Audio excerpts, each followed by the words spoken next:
mean, it's doing pretty good.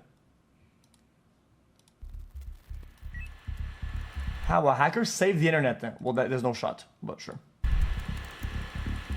Andres is running some routine software tests.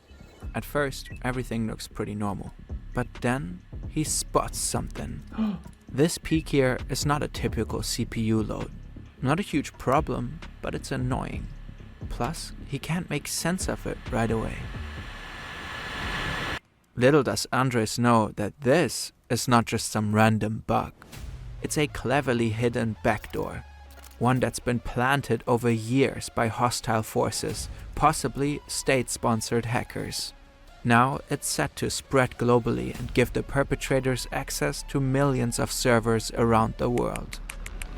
To the systems of hospitals, companies, and entire governments. A master key to the internet and everything connected to it, right in the hands of criminals.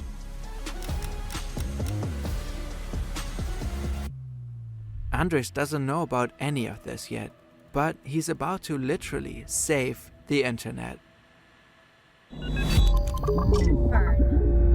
To understand this story, we first need to take a little detour into software engineering and a very particular little piece of code. A lot of software out there is company-owned, like Word, which belongs to Microsoft. Only Microsoft employees can tweak and further develop that software. But then there's software that is open source. It works kind of like Wikipedia. The source code is out in the open for anyone to see and use. Basically, anyone can contribute and suggest changes. That has led to the creation of many programs that are fundamental to our digital infrastructure. While anyone can pitch in on open source projects, there are usually a few people in charge. These so-called maintainers have the final say on the code and review any changes before they get implemented. Lasse Collin is one of these maintainers. He has been working for years on the Linux tool xZutils. Linux is the most widely used open source operating system in the world. You may not be running Linux directly on your own computer, but it powers most of the world's servers, mainframes, and every single one of the top 500 supercomputers. xZ is a data compression format included in pretty much all major Linux distributions. A Linux distribution is like a full package of all the essential programs your computer needs to run. Different distros are designed for different purposes. xZutils compresses and packages data so it can be transferred and stored faster. It's kind of like zip files. Fair enough. Collin developed the tool back in 2005. As its maintainer, he has been in charge of all changes to xZutils ever since. He reviews suggested edits and then approves them, or not. Once the approved changes are in place, a new version of xZutils can be included in Linux distros. But lately that process has hit a bit of a snag. 2 volunteer developers are not happy with how Collin has been handling his maintenance duties. They feel like he's way too slow in responding to change requests and messages. Dennis Enns is clearly frustrated when he asks for updates. I asked a question here a week ago and have not heard back. Jigar Kumar also seems fed up with how slow things are moving. With your current rate, I very doubt to see 4.0 release this year. The only progress since April has been small changes to test code. He even suggests that they might need a new maintainer. Dennis, you are better off waiting until a new maintainer happens or fork yourself. Submitting patches here has no purpose these days. The current maintainer lost interest or doesn't care to maintain anymore. Lasse Collin appears to be struggling with the workload. After all, his work on xZutils is just an unpaid hobby. Guys, forking yourself means work on other projects at the same time. It's forking your attention to different projects. What? But Enns and Kumar clearly want someone who can dedicate more time to the project and respond faster to their suggestions. In response to Kumar's message, Collin writes, I haven't lost interest, but my ability to care has been fairly limited. How's that not true? Mostly due to long-term mental health issues, but also due to some other things. He also says, Recently, I've worked off-list a bit with Giatan on xZutils, and perhaps she will have a bigger role in the future. We'll see. Giatan first pops up on the developer platform GitHub in January 2021. Hold on, go back. I was arguing with chat. Term mental health issues, but also due to some other things. He also says, Recently, I've worked off-list a bit with Jiatan on xQc, and perhaps she will have a bigger role in the future. We'll see. Jiatan first pops up on the developer platform GitHub in January 2021. For over a year, she contributes to other projects. Then, in 2022, she starts submitting changes for xZutils. From that point on, she becomes a regular contributor. Tan is dedicated and polite. She writes friendly messages and helps out wherever she can. Nice job to both of you for getting this feature as far as it is already. Let me know your thoughts on these patches when you have a chance. Is it good enough, or did I add bad bugs? Just trying to do my part as a helper elf. Maybe after getting all those annoyed messages from Enz and Kumar, Colin is just relieved to finally have some help. Someone to lighten the load and actively push the project.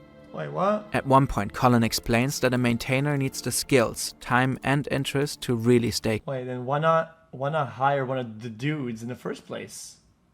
committed to Is the he a software. shrimp? And Jiatan seems to check all those boxes. Back then, Colin doesn't realize that something is seriously off about her. Well, not hire, but you know what I mean, like hire as in promote or whatever. This video, hopefully, offers a glance into the fascinating world of programming. If you're getting inspired by this story, why not learn more about the subject? Enter Brilliant, QR code, or visit Oh, I bought it. Thank you, man. I bought 6 of them. promoted 6 to copies. co-maintainer. Hard copies. She takes on more and more control of the project over the course of the year. She starts editing xZutils on her own, and in March 2023, she changes the contact mail at OSFAS, a service that helps identify bugs in open source projects. From now on, security alerts are no longer sent to Colin, but exclusively to Tan. Shortly after, a new user named Hans Janssen submits a change request for xZ, and Tan approves it.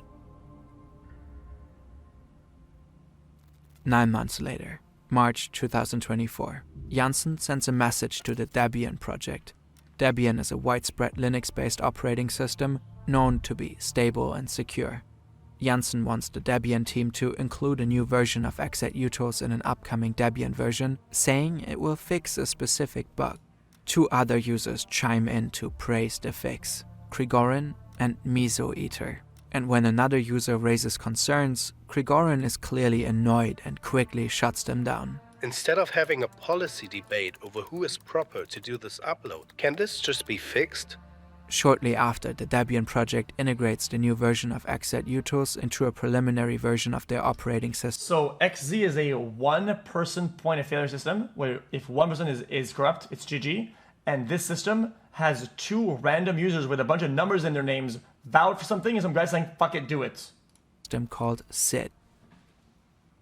Around the same time, Andres Freund is working as a developer at Microsoft. He has also been actively contributing to an open source project. He has just downloaded the latest version of SID to run some tests for his project. SID is not for public release and marked as unstable and insecure. Developers can test it for bugs before new features get officially integrated.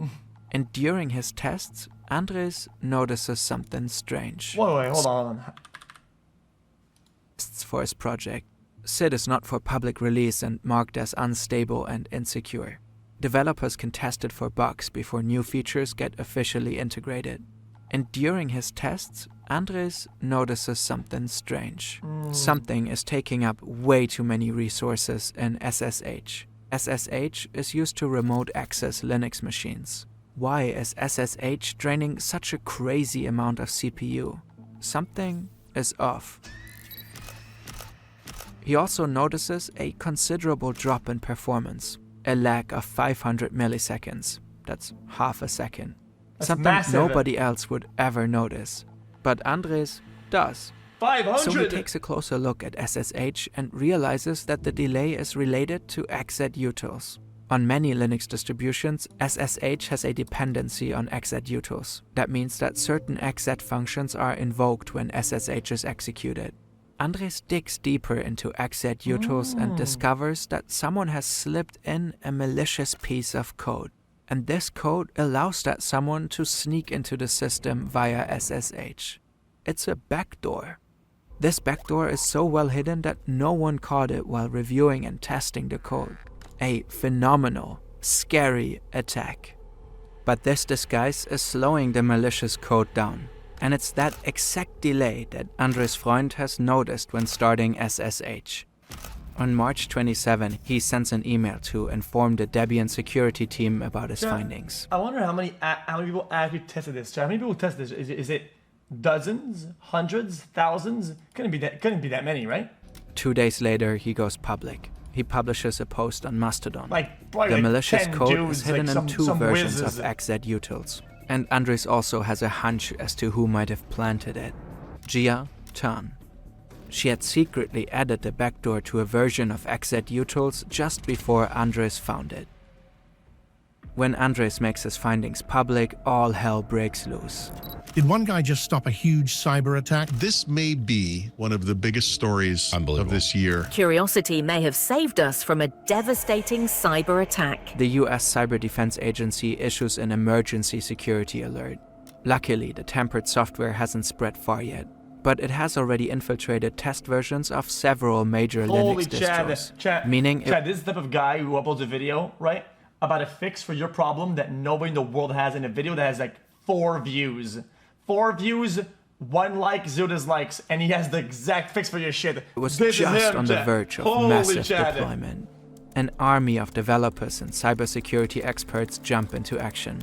Within just a few hours, they build a fix to neutralize the backdoor. Had it actually made its way into the code of multiple operating systems, the consequences could have been catastrophic. The attackers could have gained unauthorized remote access to countless systems. It would have been the master key to hundreds of millions of computers and servers around the world. Linux operating systems are used in schools, universities, and hospitals. The White House, the House of Representatives, and the Senate all use Linux. In one fell swoop, the attackers could have taken down critical services across the globe. They could have spread malware or stolen sensitive information.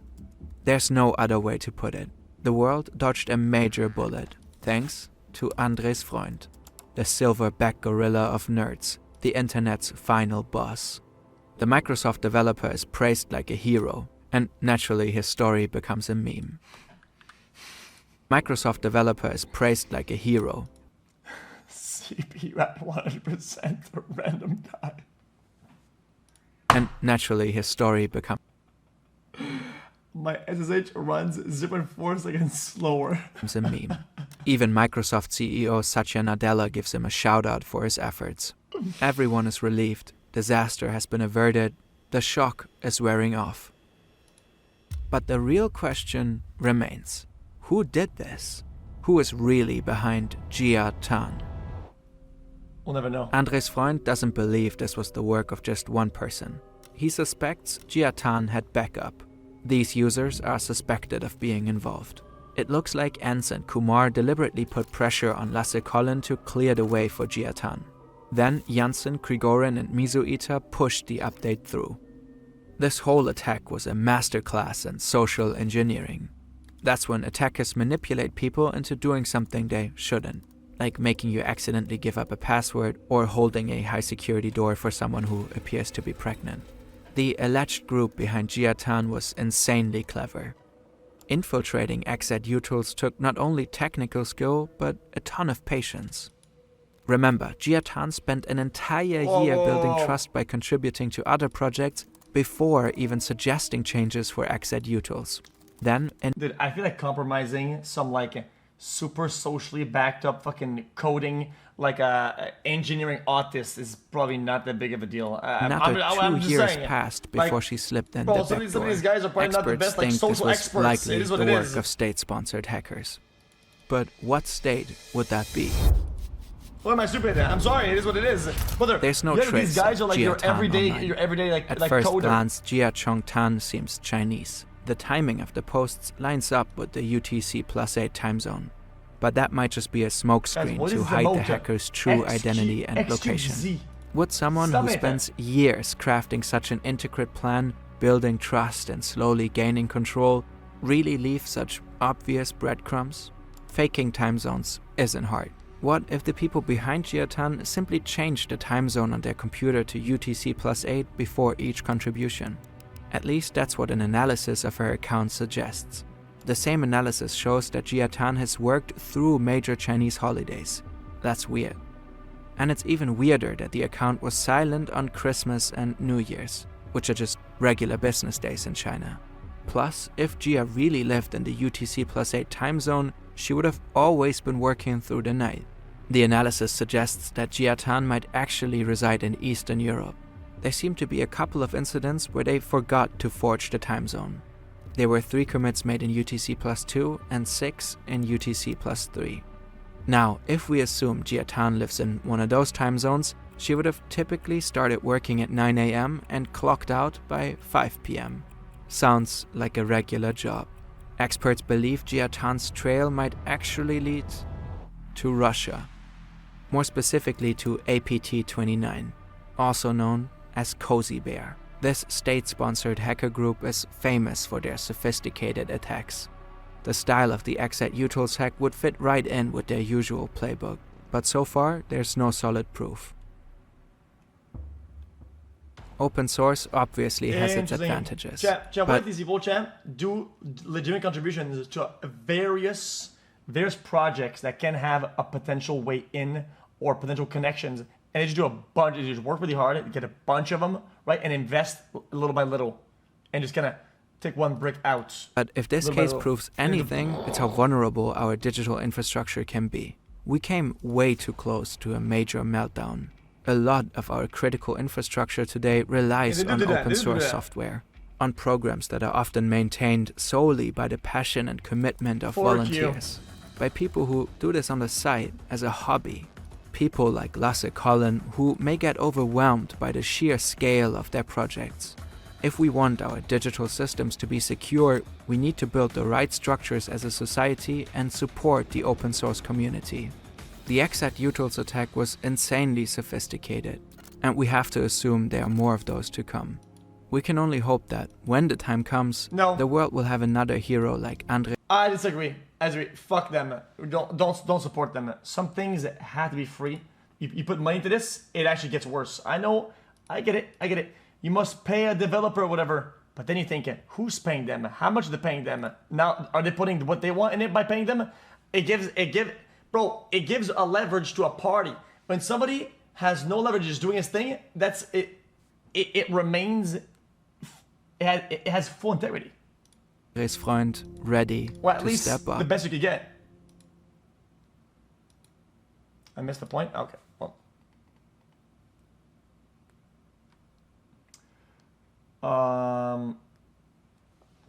The product that companies use to make billions of dollars.